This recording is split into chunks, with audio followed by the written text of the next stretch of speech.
So I'm joined by Patrick O'Flynn, who is a UKIP MEP for the East of England. That's right, isn't it? Right, yes. So Patrick, can you say why you're here? I'm here because I spend most of my week either on trains or in committee rooms at the European Parliament, and I'm so deeply angry and offended about the betrayal of British democracy that when I have time on a Friday, I've decided to come down and have a pavement protest and invite anybody who wants to join me to come and join me. Sure. That's basically what brings me here today. So what's your view of the Brexit deal Theresa May seems to arrange so far? Well, in objective terms, what she is proposing is worse than EU membership.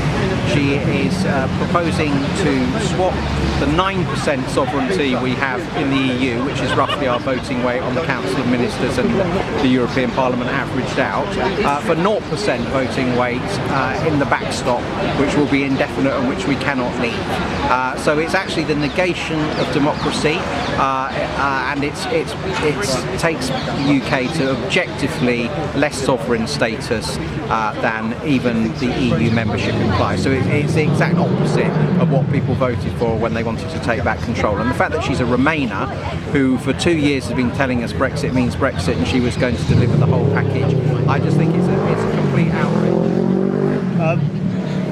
Do you think a Remainer can deliver Brexit, or does it have to be someone who kind of believes in the project and voted for the project? Well, it's a bit late to be asking that question. It's now quite transparently clear that a Remainer, or certainly this Remainer and her Remainer Chancellor of the Exchequer, cannot, will not and do not want to deliver anything corresponding to taking back control and a genuine Brexit.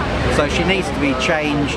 We should have been preparing for WTO Brexit for the last 2 years, and we haven't been, and Philip Hammond deliberately frustrated that, and I hear rumours that assurances have been given to the bosses of multinational corporations that we won't have a no-deal Brexit. So I assume that means that May and Hammond fairly soon are going to come clean that they propose to call it off altogether. Now, if they want to do that, we've got to call their bluff on this terrible deal, and they need to openly look the British people in the eye and say, you don't live in a democracy, we're breaking all our promises and there's nothing you can do about it, because if we don't live in a democracy, we need to know, and that would mean we need to change our relationship not just with the EU, but we need massive reform of the British political system. So you think there's an active plot to stop Brexit? It's not just accidental, there's an actual kind of plot going on? Well, I agree with Michael Portillo, again, not a habitual conspiracy theorist now, when he said there is a conspiracy against Brexit.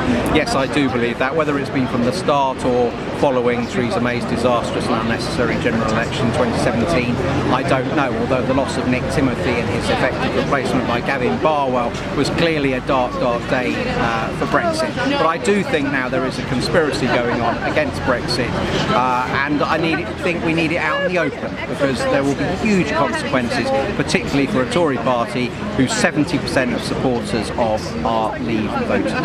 And what do you think it means for British democracy if Brexit is stopped? What do you think would happen if Brexit is stopped? Well, it means that everyone can see we don't actually live in a democracy. That's what it means. I think there'll be an upswing of civil disobedience. I think many people will think they're not going to be paying the BBC £150 a year anymore, or a compulsory licence fee in order to create anti-democratic narratives, because the BBC is the dominant media voice in our politics and has been part of this long manipulation against the referendum result.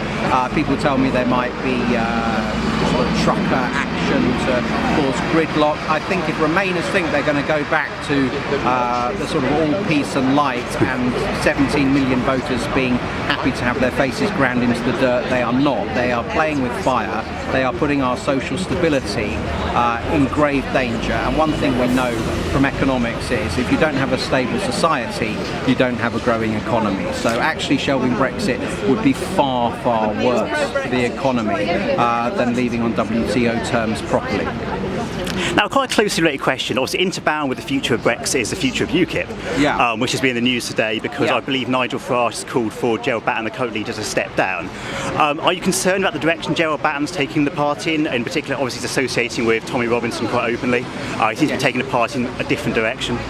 Yes, we have a rule in UKIP that no former members of the BNP or the EDL should be admitted to the party. I'm fully in favour of that rule. I think the challenge for UKIP UKIP at the moment is to be the broadest possible offer to Eurosceptic Leave voters from all parts of the political spectrum. And you've seen we've had a bounce up to 8% in the opinion polls on the back of Theresa May's disastrous deal. We need to kick on to 12, 15, even 20%, and we should be doing that in the current political context. But if we're only going to be making an offer to Brexit voters who are also fans of Tommy Robinson, which I suggest is a small minority of Brexit voters, then where do we suggest all the other Brexit voters who are appalled at the establishment betrayal take their votes? Sure. And there's no one for them to take their votes to, and that's a crying shame, and I see it as a betrayal of the founding purpose of UKIP. I mean, do you agree with Nigel Farage that Gerard Batten needs to stand down as leader, that he can't continue based on his relationship with Tommy Robinson? I expect to see Gerard in Brussels next week. I will try and get him to change his mind about these two decisions he's taken. One is to appoint Tommy Robinson as an advisor to him, and the second one is to apparently arrange a joint march with Tommy Robinson about Brexit for very shortly before the meaningful vote is due to take place. I think these are both appalling decisions, and being an optimist and thinking I'm quite persuasive, I'm going to try and persuade Gerard Batten to change his mind. Now, obviously, Gerard Batten wants Tommy Robinson to join UKIP, hasn't become a full member, which would mean changing your constitution or making an exception to your constitution. If that happens, if Tommy Robinson does join UKIP, do you think MEPs would resign? Well, look, the NEC decided last weekend, I think it was, that even the question of Tommy Robinson joining UKIP should not be addressed until after Brexit has been settled, until after the end of next March. So I don't think there's an imminent threat of Tommy Robinson joining UKIP, but clearly a lot of MEPs have already left about this issue, and others, I'm sure, would consider their position if and when that event did come to pass. Would it be a big mistake if he did join? It would damage the party. It would be a huge mistake, and UKIP's job is to get the United Kingdom out of the European Union, and we can see that's not a done deal, it's not a delivered deal, and there are more and more grounds to think that the betrayal will not just leave us only with Brexit in name only, but might leave us literally not leaving the European Union. So UKIP needs to be as broad and open as possible to leave voters from the left, from the centre, from the centre-right, and the idea that we should throw our lot in with a street protest movement led or with its figurehead, a former member of the BNP, I find baffling.